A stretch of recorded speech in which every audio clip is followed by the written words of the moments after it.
Welcome to the Cowtown Cats Lacrosse Podcast, where we talk all things Panther City Lacrosse Club. Now here are your hosts, Nicholas and Andy. Well, Panther City came in looking to move up in the standings, and Saskatchewan wanted to rebound from a lopsided loss against Vancouver.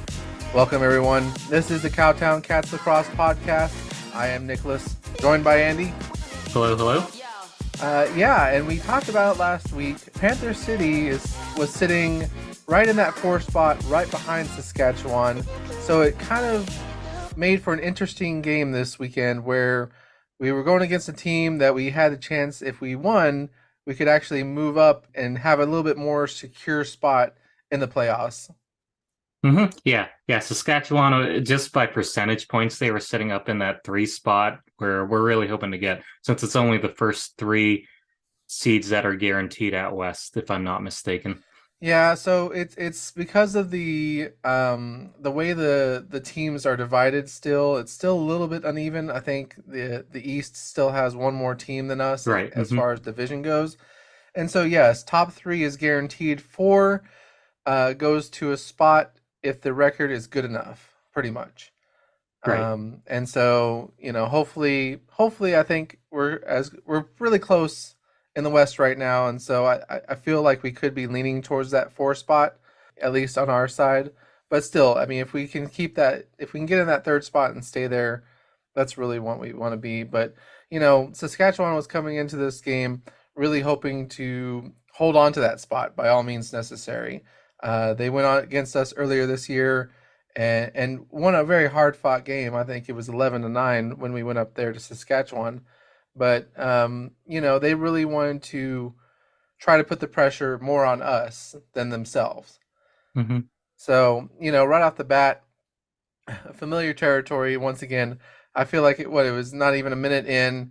I mean, Saskatchewan just they scored almost right away. Yeah, less than 30 seconds. And it's funny because we were both at this game with our respective families. And Yeah. it was just kind of, well, I think your family had seen a game before. Mm-hmm. Mine had not, aside from my wife. And so just seeing the opposing team score 30 seconds in, you're like, oh gosh, I hope this isn't a trend of things to come. Right. And well, again, it's familiar territory for this year. We kind of get into a hole, and then depending on the game, we figure out how to get out of that hole, or we stay there for a while. And this one, I mean, it was just kind of disheartening. Obviously, it's kind of like that game against Las Vegas where they scored super quick, and you're like, oh, okay, well, let's get that one out of the way. But it has been Right. the tail of the tail for this year. I mean, for some reason, right off the bat, at the start of the game, we have a trouble pulling ahead like that.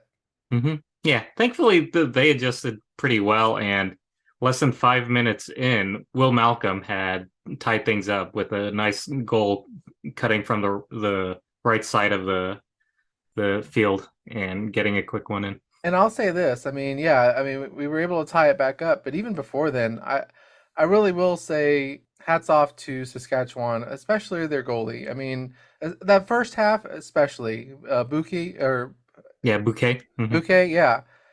He was actually really playing solid, got a lot of, block shots. It actually kind of reminded me of his game that we went against him last year in, when he was with Vancouver, where we just couldn't get anything through. So we were having a hard time.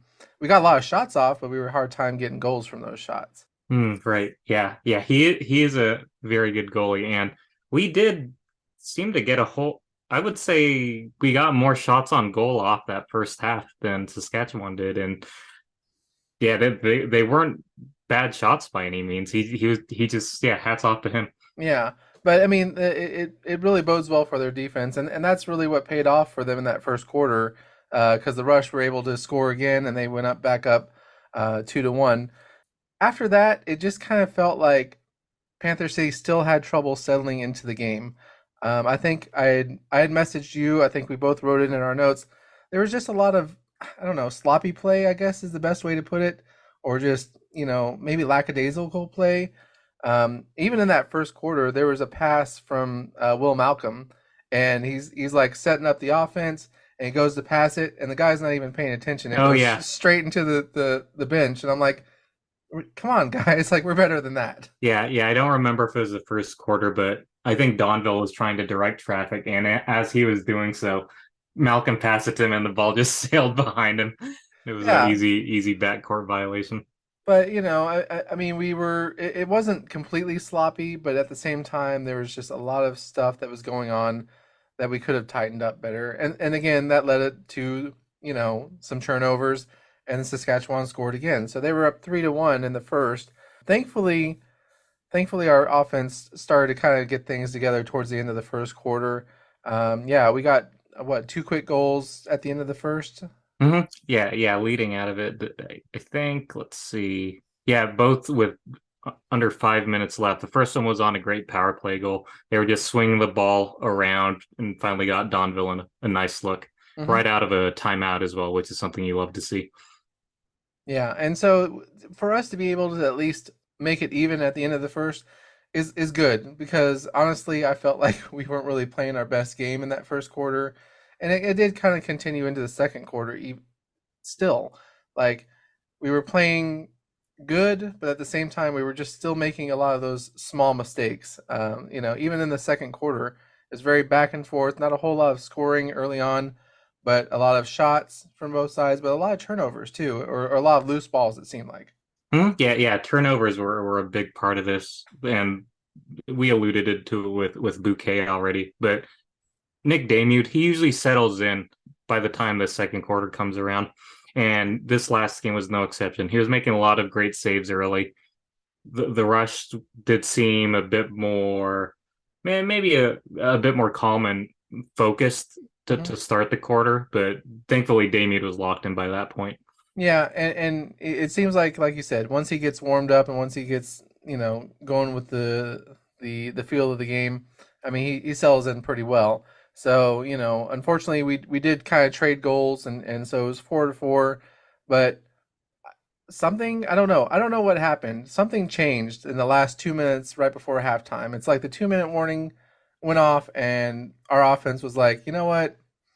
Let's just make sure that we go into the half ahead, Yeah, because all of a sudden it's like goal. I think Caputo was first, goal by Caputo, and then what, 30, 40 seconds later, goal by Donville, and both of them were assisted by Crawford. So it's almost like he took the reins and said, "All right, let's kind of power forward before halftime." yeah, it's kind of funny on that Caputo goal. So Crawford had a great behind the back assist to would be assist to Caputo. Yeah. Caputo actually missed the point blank shot, but thankfully the Lucy was right in front of him. So I think it happened in a previous game with Gaucher or someone else, but Hmm. Caputo just saw it, scooped it back up, and did one of his trademark diving goals right out in front. But Crawford definitely helped set him up as well as Donville on the next play just a minute later. And we've talked about that in the previous game so far since Crawford's been there. Him and Donville, I don't know what's going on there, but they're really clicking on that offense together. And like I said before, it seems like they're always, when one's out there, the other one's out there with them. Yeah, and it's great to see that great mix of they're not necessarily similar players style wise, but they seem to make the right reads. They're great at generating offense for their teammates, for each other, and for themselves if they have to. For sure. Yeah. And so, going into halftime, right, having those two quick scores, we're up 6-4 all of a sudden. It's like, okay, good. That's that feels a little bit better than the way this game started. But yeah, at halftime, they came back out, which, by the way, so we were at the game live, and they had like a mini concert at halftime. I think that was the first time I've seen. The squeeze box bandits. Yeah, I had never heard of them before, and then all of a sudden they're like, "All right, let's go off to the stage," and I'm like, "What?" Because I knew they were gonna like perform afterwards, but I Hmm didn't know about the halftime show until we got there. So Did that y'all was stick kind of around? cool. Did y'all stick around for the post game We, concert? we didn't. My parents had to head home, so I went ahead and went with them. So Gotcha. Yeah. Same on our side. yeah, I did like watch the few minutes that we were there afterwards, but again, it's good for them to get kind of a mix of different people and different, communities in there. Obviously, if you like music or if you like that band, you're more inclined to go to the game because you want to see like your band play. So yeah, halftime up 6-4. Third quarter, third quarter was an interesting one. The right off the bat, Gaucher. Gaucher gets this goal, And for me, it was almost like a play of the game contender. So they're setting up the offense, and Will Malcolm kind of sets like he's going to go in, and then does like a quick pass over the defender's head almost. Yeah, yeah, it Yeah. was. I don't I still can't I'll have to go watch the replay of it again or something because like he goes right over the defender straight to Gaucher, and Gaucher is just like bam right there, goal. And I thought it was just really good, work, ball movement by them, and that actually, showed that, hey, that all those turnovers and all those like sloppy play in the first half, we can clean it up over this game. Yeah, yeah, and they definitely showed that with the start of things. Yeah, but on top of that, even in the third quarter, like our defense started picking up again, and again, I don't know what Coach TK says to them in during halftime, but our defense was playing really good in that third quarter. Damoud especially was getting a lot of good block shots. Yeah, there were each. It seemed like a lot of the Rush's possessions ended up with them missing thanks to a Damude block, the Rush getting the offensive rebound and then getting another shot right away, which Mhm. Damude would then have to go and block as well. So credit to him for sticking with the play and having the awareness to know that once you save it once, the play isn't over. Like Right. especially if you don't get that offensive rebound or I that mean, defensive board. spoiler alert, we are going to talk about Damoud a little bit more later, but he really had a solid game, especially holding them down pretty much, in that third quarter. Um, I did say, after that, after he was playing really good, Malcolm got another goal. That's when he got his hat trick for the night. Again, he's having a really good season. Will Malcolm, I mean, he is in contention for Player of the Year, and it just shows like how far this team has advanced in just 1 year. Like last year, we had Coach of the Year and Rookie of the Year contender. This year, we have Rookie of the Year contender, like Player of the Year contender, Coach of the Year probably again, and even Goalie of the Year, I would say. I don't know if they officially. I think there is an official transition player of the year award, but I wouldn't be surprised if Medeiros is in contention for that one. Right, and it's just like it's crazy to think of that in their second year, but Malcolm has a hat trick right there. Now I did write this in my notes because we were both confused about it, and I actually when I was watching the replay, I learned a little bit more about it. But there was a delay of game penalty against us, and I think everybody was kind of wondering what the heck just happened because we didn't see anything that was kind of weird or kind of off. And so, did you watch the replay? Yeah, yeah, I did. Yeah. Yeah, they talked about how the ball bounced off of somebody's foot, hmm and like it usually delay a game would be if like he kicked it or something, I guess, or Yeah, yeah. I would have thought this would have been incidental contact, but they were calling things pretty tight in that regard. Like I know we didn't go over it, but Caputo picked up a penalty in the first quarter Mhm. because I think it was right after a shot clock violation. He slung the ball out of his stick rather than right before it, and so he uh, was in the penalty box. I think that one actually led to a Rush score. So you would hope that the refs wouldn't be as nitpicky, but they're gonna call the game like they call it. So right, and that even the announcers were like, yeah, that's a kind of an iffy call, yeah, a especially if little it just ticky like tack. bounces off. hmm So, but again, that leads to a power play, and that leads to Saskatchewan taking advantage and scoring and keep trying to keep it close as close as they can. But yeah, that the third quarter, I think overall we played really good. There was there was another instance that happened that I wanted to talk about and see what your thoughts were. So there was a loose ball in front of Saskatchewan's goal, and I Yes. forget who was going after it. Which, by the I, way, I forgot to mention it. There's another instance we need to talk about as well, but it was right in front of the goalie, and like we're trying to get it, and Bouquet like slashes yeah, towards all the three. player. Yeah, Dylan Hutchinson was in down there, and I think it was a probably a botched transition play that we didn't end up scoring out of. But as he's fighting for the Lucy, three defenders, including their goalie Bouquet, come down and just like Yeah, I and I thought that it thought that was was kind going of to a be a high stick. penalty. Yeah. Hmm. I But mean, we were all sitting there watching, especially from our end, and we're like, how is that not a penalty at least yeah, against the goalie? yeah, I guess the referees thought they were all making a play on the ball or something, or Well, didn't catch enough of him above the shoulders. right, and all that being said, I forgot we should go back real quick and just talk about what happened. What was it in the first quarter, first or second quarter, where I think it was Donville, I think it was down there, and there was like it was like a 4-on-1 situation. Oh, that was Gaucher. Oh, Gaucher, yeah, Yeah, and 4-on-1, and they're just like pretty much mauling him for the ball. I mean, good for him for yeah, like yeah, sticking in there and trying. This is another game where he's stuck in there like 3-on-1, 4-on-1, trying to fight for the ball. But man, that was some hard yeah, fighting early on. yeah. He's got some moxie as a rookie, and I will say that like credit to Gaucher, but at the same time, we mentioned the first quarter being kind of sloppier.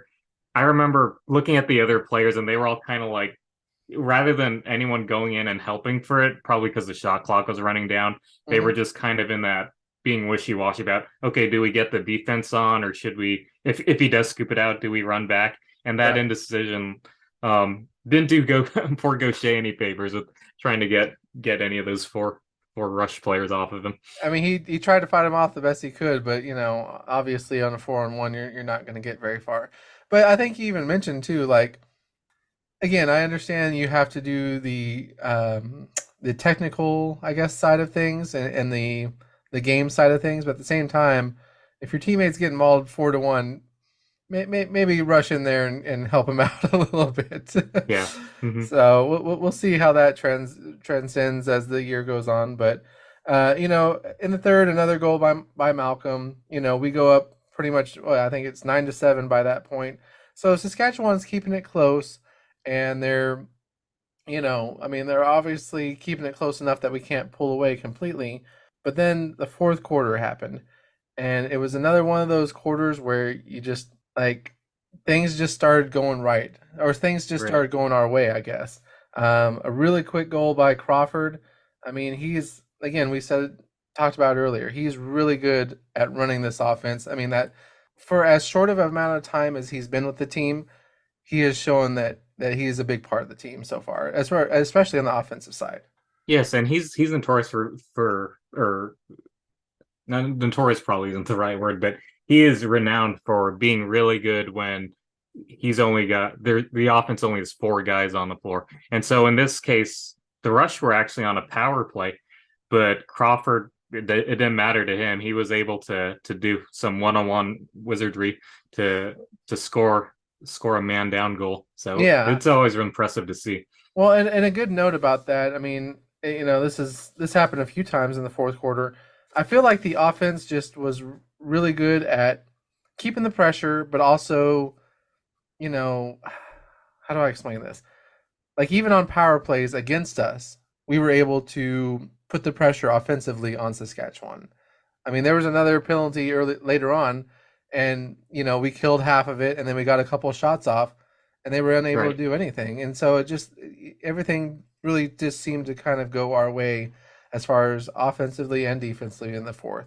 And one thing about that, we brought up Gaucher having to go 4-on-1 earlier in the game. Hmm. I was during the fourth quarter, I was sitting on the side where Saskatchewan's goal was, and each time we had the ball down there, it seemed like Beers and Gaucher were getting into it. And I thought like, okay, we can't like have a fight or anything. And I kind of thought like, wait, what? Why is this Rush guy kind of being this nasty to Gaucher? Right. But it worked out in our favor because each time that happened between the two of them, it led to a Panther City goal. So I don't know if it was maybe it was almost intentional on Gaucher's side to get enough of Beers and possibly other defenders in the neighborhood distracted enough to open up Malcolm and Crawford to do what they do. Right. And I don't even know if he was so going back to that 4-on-1 situation earlier in the game. I don't know if he was the guy. If you watch the replay, it actually looks like after the 4-on-1, somebody takes a shot at Gaucher's gut, like with their stick. Oh wow. And I'm like, come on, guys. Like, It might have been him. It might have been Beers, but Yeah, who I don't knows? know. Maybe they're, I don't know. Maybe there's some history between them, or who Maybe knows? they know each other from back in the day. Yeah, or and the people are always trying to punk rookies as it is. So Right. But speaking of which, I mean, you talked about just now with the goals and leading the goals. I mean, really good back-to-back goals. I think Malcolm and Medeiros got goals. We were on kind of a 4-0 run, setting up for to pull away. Unfortunately, the Rush got another one that kind of answered back. But even after that, so we go up on this 4-0 run. They get a goal, but then again, we come back with two more goals. Medeiros, Crawford. Even I think that one was even quicker. It was like 30 seconds, not even. Because I remember one of them, it was back to back, and the announcer couldn't even finish what he was yeah, saying. yeah. Madeiro's first goal off the Hossack assist in transition. Before he was done, let's bring up Hossack and McLean talking about the assists. Hmm. The Rush had already scored again, so it's kind of like, oh, I know we've got kind of a what you would presume as a safe lead, but the Rush can score points in a hurry when they're clicking. Right. So Well, and then so whenever we get another couple back to back goals, I think that was at that moment that the Rush decided to pull Bouquet, because I yeah, know yeah. he went to the bench about 6 minutes left. Yeah, Um, they swapped the backup in, and then they were doing a lot of going 6-on-5. Yeah, which leads me to another great play that that I enjoyed that night. So they switched goalies, and then they pull the goalie, yeah, to go 6-on-5, and Damoud again having a solid season, and a solid night. Blocks a shot, gets the ball, passes it as far as he can down to I think Burton. Yeah, Burton. And Burton gets an empty netter, and so I think that was his second assist too of the night. Yes, yeah. The first one was to Medeiros. He blocked it and then flung it down far, not far enough for an empty netter of his own, but enough to where Medeiros was got Hmm. scooped it up pretty easily and got a easy assist. Yeah, so too bad Damu didn't have another goalie No, goal. that That would have that been would have awesome. been good, but gotten the assist, and then Caputo scored again. That put us up 16-8. Yep, doubled him up. Yeah, and honestly, at that point, I was feeling pretty good. Unfortunately, Saskatchewan did get two more goals before the end of the game, kind of in garbage time, but we walk away with the win, and I think there's a lot of stuff we can come from this game that's good. I think probably Coach TK, they even said it on the broadcast. Coach TK probably wasn't too thrilled with how the game ended, giving up, Right. two goals in a few minutes. Because you wanted, hey, you're already that far ahead. Might as well just finish out strong. Hmm.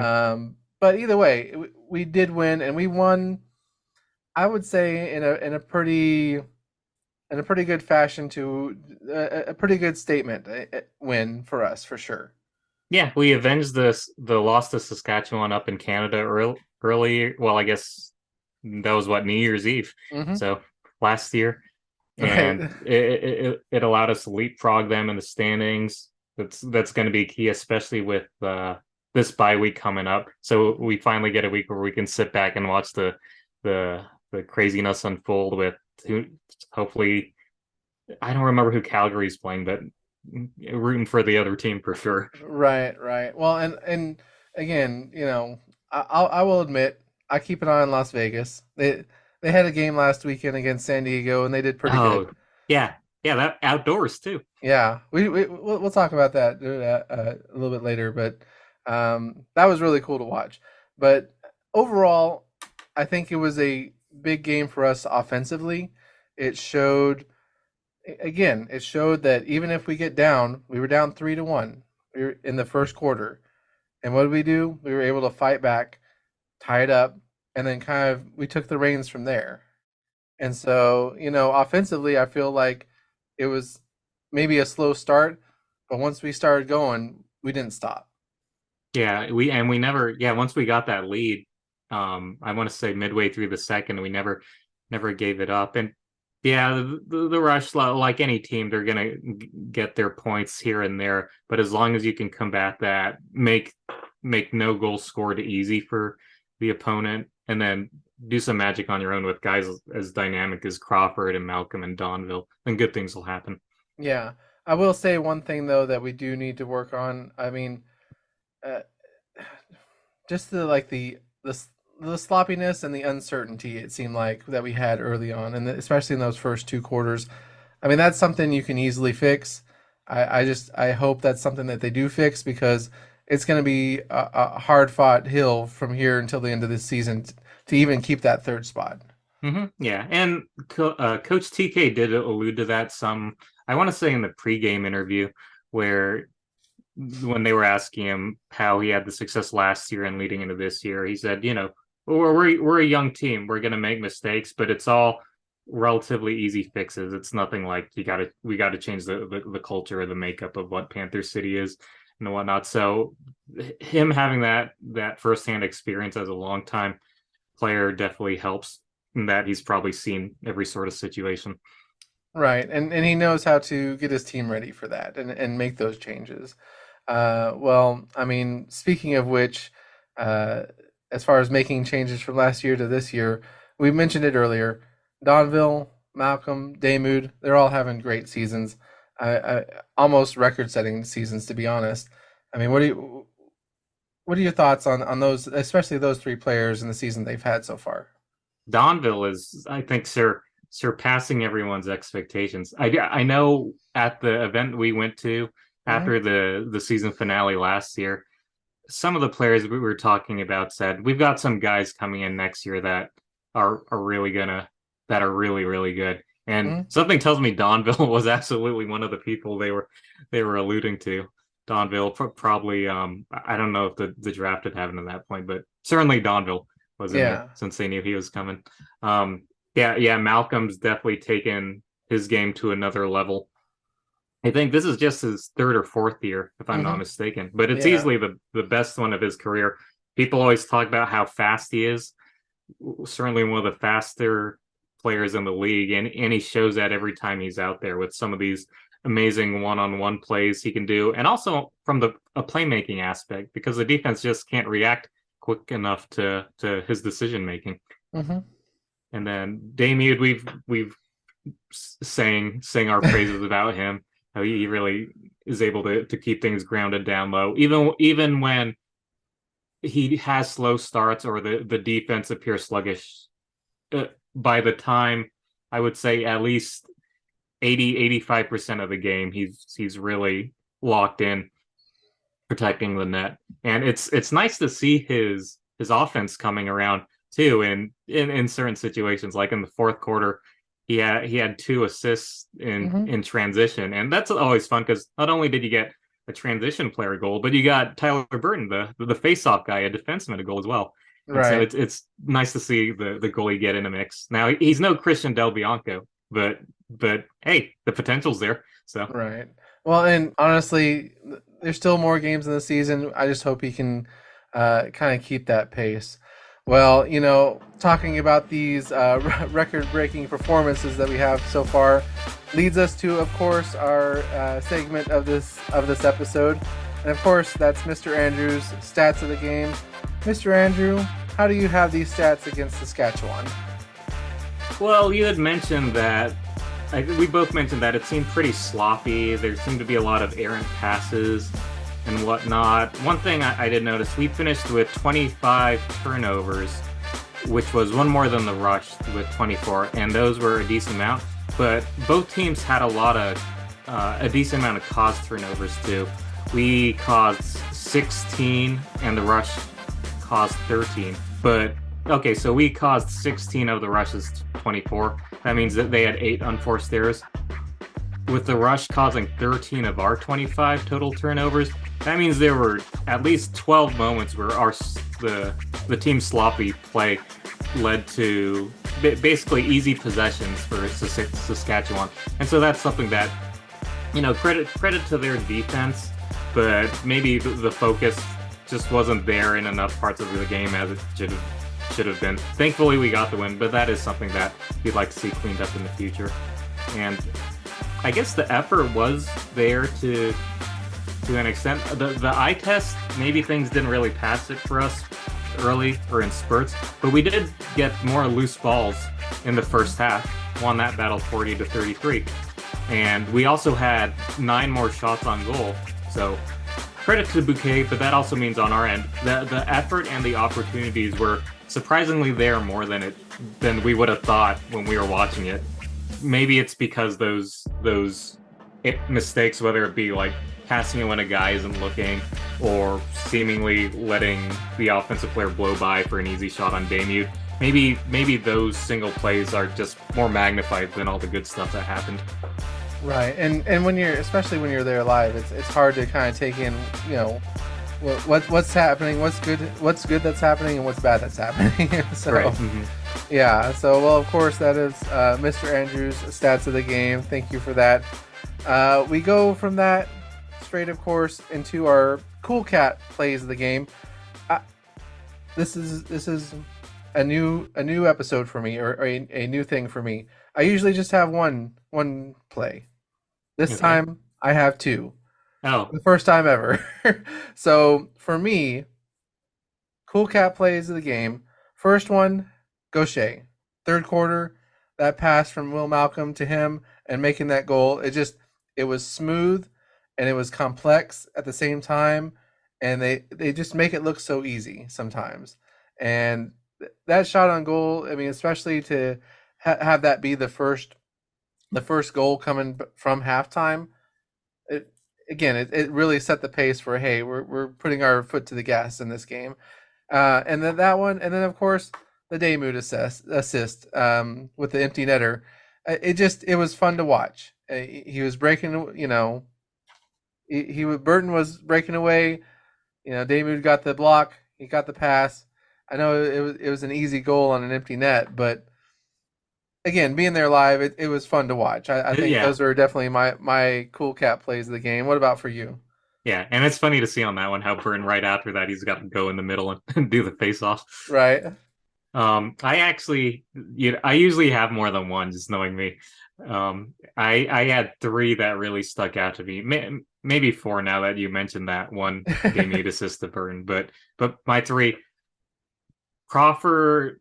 You mentioned Will Malcolm scoring in the second half, in the second quarter. I think that was really good. One thing about that play was there was a scramble for Alusi, and Crawford and Malcolm were in the mix. Mm-hmm.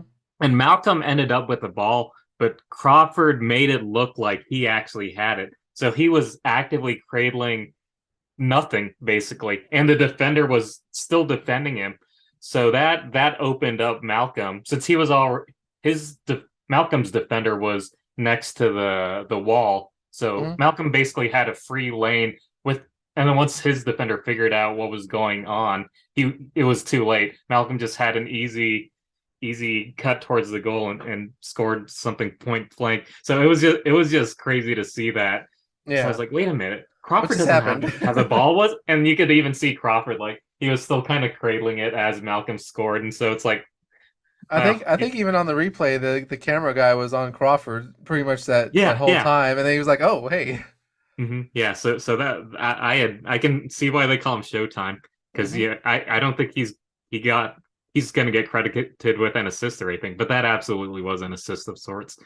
I chose Damude's first assist as one of my plays as well. He made a great save and then flung it down far enough to where I think it bounced one time before Medeiros scooped it up and then made an easy goal against I think Bouquet. Bouquet might have been out at that time. Oh, maybe. But regardless, I love seeing Medeiros and Tony Malcolm score in transition, and when the assist comes from the goalie, that makes it even better. Yeah. And lastly, Burton had a great behind the back assist to Tony Malcolm in transition at the end of the first quarter. Burton, you saw him bringing it up. He ended up getting double teamed, and you saw Tony Malcolm running down the middle, but you thought, oh, is he going to be able to see him? Does he have that kind of vision? Thankfully, he did, and it led to a nice goal by the elder Malcolm brother. Hey, he got some highlights too this year. Come on now. Yeah. Well, cool. Well, of course, those are our Cool Cat plays of the game. Well, of course, that leads us to our Big Cat players of the game. Andy, for you, who do you have as your Big Cat players of this game? I had two guys, and the main reason I chose the two of them was they played on they played both sides of the ball pretty much. Typically, aside from transition players, you'd expect an offensive player to particularly be concerned about scoring or setting up other guys, and on defense, you think about trying to prevent the other guys. But Nick Damude and Will Malcolm happened to do everything this past game. Damude did his usual good job in net. He saved 37 out of 47 shots on goal for a solid 79% percentage. I think that's just a tick under his average for the season. Mm-hmm. But on top of that, he had not one, but two assists that helped put the game away in the fourth. So he is my first player of the game. The second one, Will Malcolm, like we said earlier, potential MVP. Mm-hmm.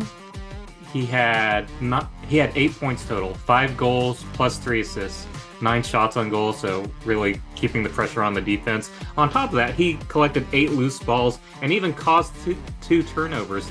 That, I think, more than made up for the 6 turnovers that he had on his own, just because of the nature of this game.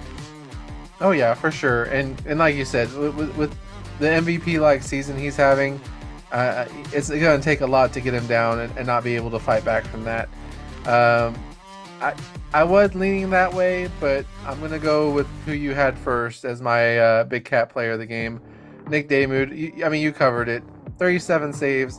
I mean, he did give up, garbage time goals at the end there. You kind of wish that wouldn't happen, but no. I mean, he played as solid a game as you could ask once he got settled in. First quarter was a little bumpy. After he got settled in, I mean, it was hard to get anything by him. But yeah, 37 saves, and then of course the 2 assists that you mentioned. Like you said, it's almost like he played kind of a little bit of defense and a little bit of offense in this game. So, and that's saying a lot coming from a goalie. Yeah, and it's not like Panther City isn't set up like Calgary to where Del Bianco's almost like the thrown out outlet passes directly to guys who are going to try to make a goal. Our offense isn't set up like that, but Damude can show that in spurts and when given the right opportunity in the right circumstance that he can be a playmaker himself.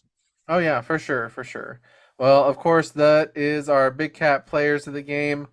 So we come from this game with a win, being in third place.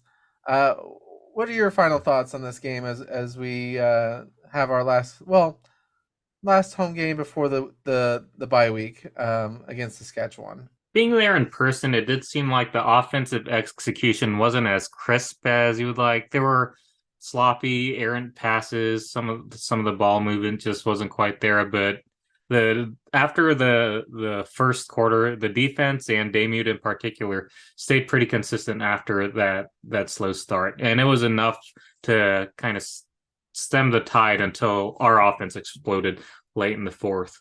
There were a lot of great moments that we actually didn't go over because they didn't directly lead to a goal, whether it was a guy causing a turnover or fighting for a loose ball. A lot of stuff that really didn't lead to a score, but it showed that the effort was there. So that's something that you're happy to see as a fan. And I was kind of surprised there wasn't the game was really physical, but there wasn't a fight. Right. And there weren't really a whole lot of penalties too either. So that's something that I think that's honestly the kind of game I prefer, because I know like everyone's like, yeah, let's get into it and let's beat each other up. But I kind of like seeing players just leave it out on the field. And if you've gonna knock someone out, figure out a within the rule book way to do it. Right. Well, and this game was just filled with kind of weird off penalties. Like we mentioned, there was 2 delay of game penalties. The delays of game. There wasn't really a whole lot of like slashing or unnecessary roughness kind of stuff. So that like you said, it was a little bit more of a clean game as far as even the penalties go. But yes, I would agree with that. Sloppy play needs to be cleaned up for sure. This win does put us in the third spot. There's still a lot of games ahead of us that we need to win to keep that third spot. Hmm. We're not going to go over it this time, but the next one coming up against Las Vegas. Las Vegas is a tough team. Yeah, they're night and day different from where they were at the beginning of the season, just Yeah, like we were last year. yeah, they're almost hitting the same stride that we were hitting about this time last year, Right. where everybody's starting to get used to each other, getting used to playing with each other. We had mentioned it earlier. Their game, yes, their last game was actually against San Diego. It was NLL's first outdoor game. I encourage anybody who has a few minutes to go watch the highlights or something from that. It's just kind of a cool thing. Anytime you get to see a sport outside of where it's usually is, that's why I've always enjoyed like the outdoor hockey games. I Hmm. know it's a little what's the right word I'm looking for? Like there's more now because it used to be just a yearly thing, one time a year kind of thing. Hmm. But now they have multiple games that are outdoors, so it kind of loses its luster a little bit. But even still, it's kind of cool seeing hockey out in a baseball field, or seeing even just the last few years with NASCAR, they did the racing at the Coliseum. You Hmm. just you're seeing stuff in places that you're not used to seeing, and that went for lacrosse too. Seeing that and seeing a really good turnout there, especially at that new stadium, which if you had, I don't know if you know what that stadium is. So San Diego built a new stadium called Snapdragon Stadium to try to lure in, sports teams, preferably, hockey or not hockey, soccer or football or stuff like that. But it's brand new, state of the art stadium, and they were able to, fill that in with a bunch of seals and desert dog fans. But it was just kind of cool to watch. It was Yeah, different. yeah, yeah, and it is interesting seeing like the weather factors, like Hmm. having the sun move. And I remember when I would go to college football games and just thinking like, how can the players see with that that sun glaring in their face? Right. And they even said that on the telecast that that was the first lacrosse game where you saw them putting on the whatever they call it under your Oh, like eyes. the black, Yeah, the eye black or yeah, to help to out with help the reflect. glare. Yeah. Well, yeah, and not only that, but just you have to think of just like you mentioned with the weather, just the heat factor. I mean, you're Yes. outdoors. I mean, you're probably burning a lot of sweat, Hmm. going back and forth, up and down. So, but yes, I hope that's something that they continue to do in the future years. I mean, honestly, if I mean they'll never do it here in Fort Worth, but I really do feel like if they were to do it, TCU Stadium is perfect for it. Hmm. The one end zone has good low stands, so everybody's really close to the action, and it Hmm. wraps around perfectly. So if they Yeah. ever decide they wanted to do it, that would be a perfect place to do it, I think. Never say never. This Yeah. this place is a bit warmer than other climates during this time of year for sure. Right, right. Well, that's what they have to kind of take into consideration. I mean, I guess they could do it in Vegas as well, because I mean, Yeah. Vegas has the weather to go with it. Anyway, yes. At the end of the day, there are still games to be played, and there's still a lot of wins that we need to come up with to keep that third spot. Um, Side notes, two things. On the broadcast, I mean, has nothing to do with the actual game itself.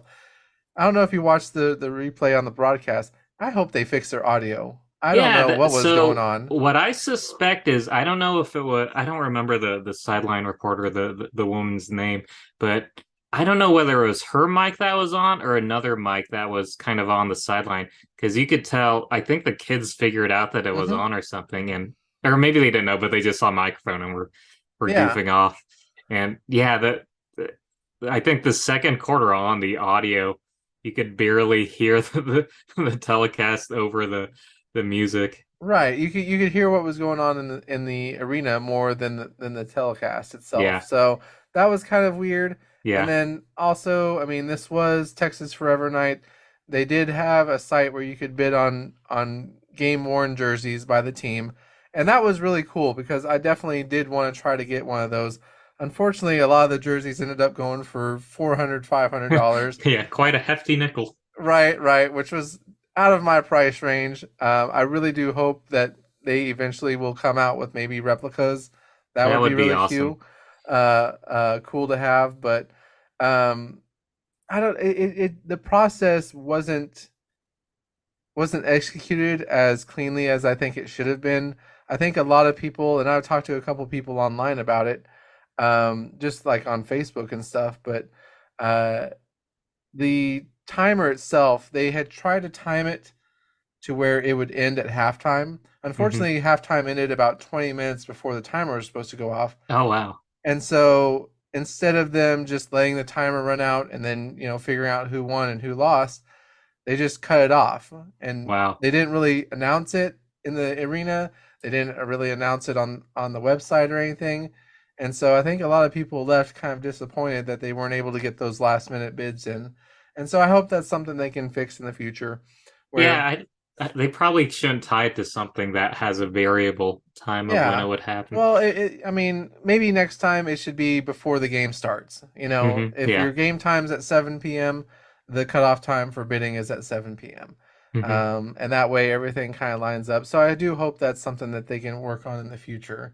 But anyway, that's I guess my final thoughts. I was really satisfied with how we were able to come back and really offensively put on a really good game and pull away, especially in that fourth quarter.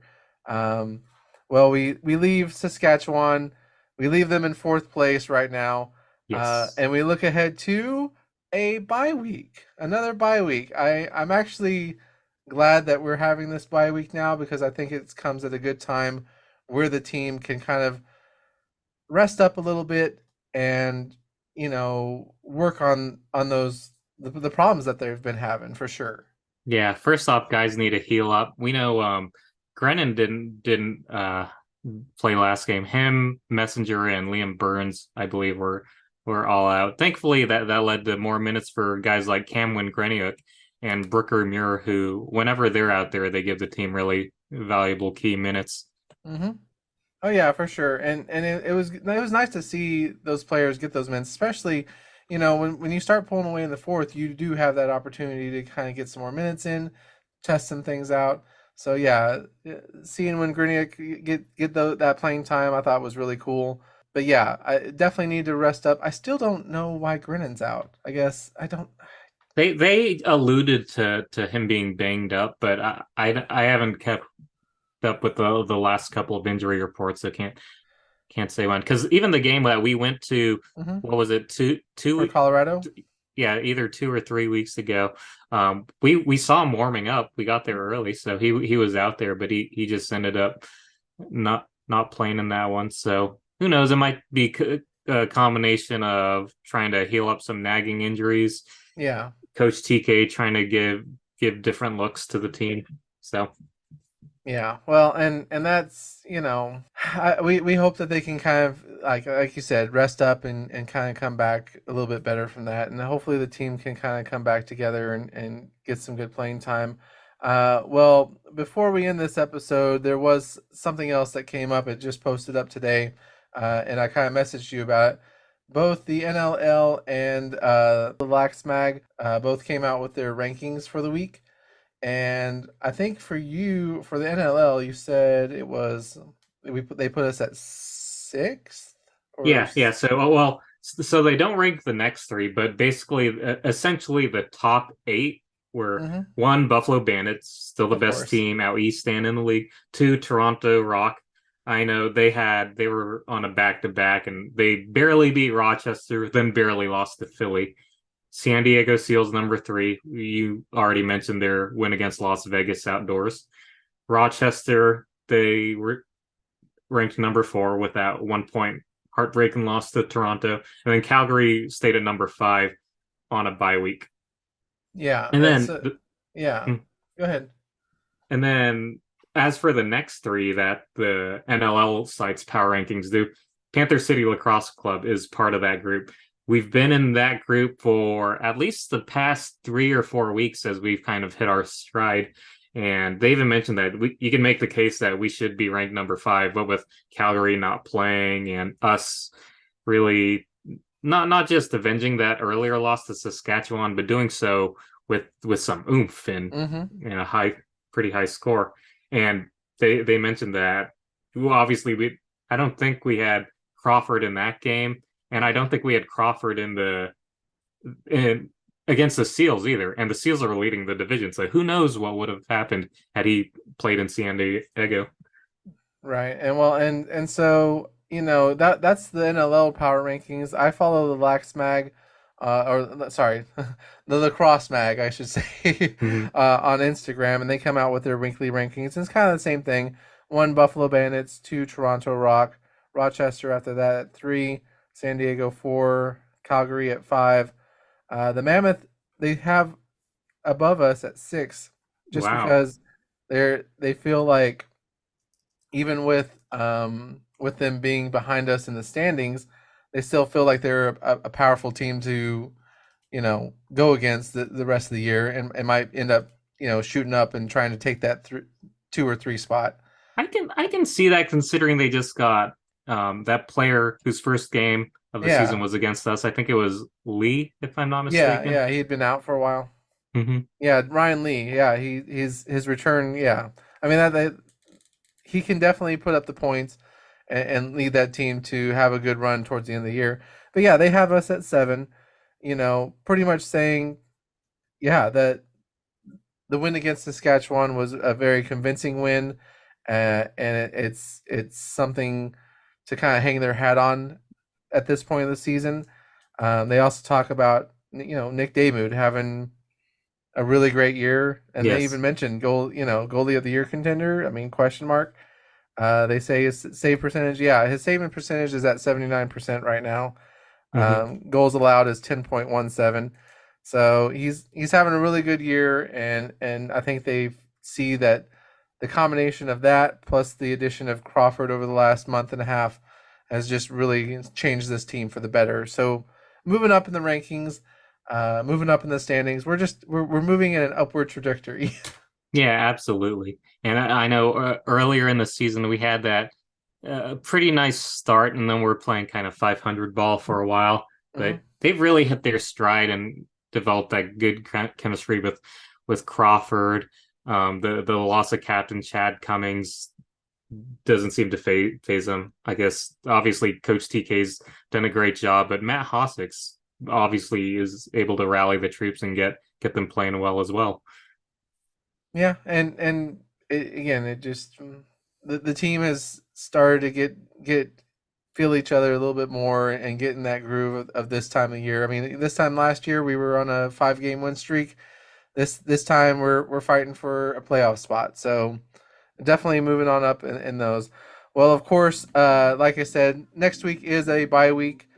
We will still have a show. We'll have some kind of a show about something, and then we'll talk about, of course, the upcoming game against Las Vegas.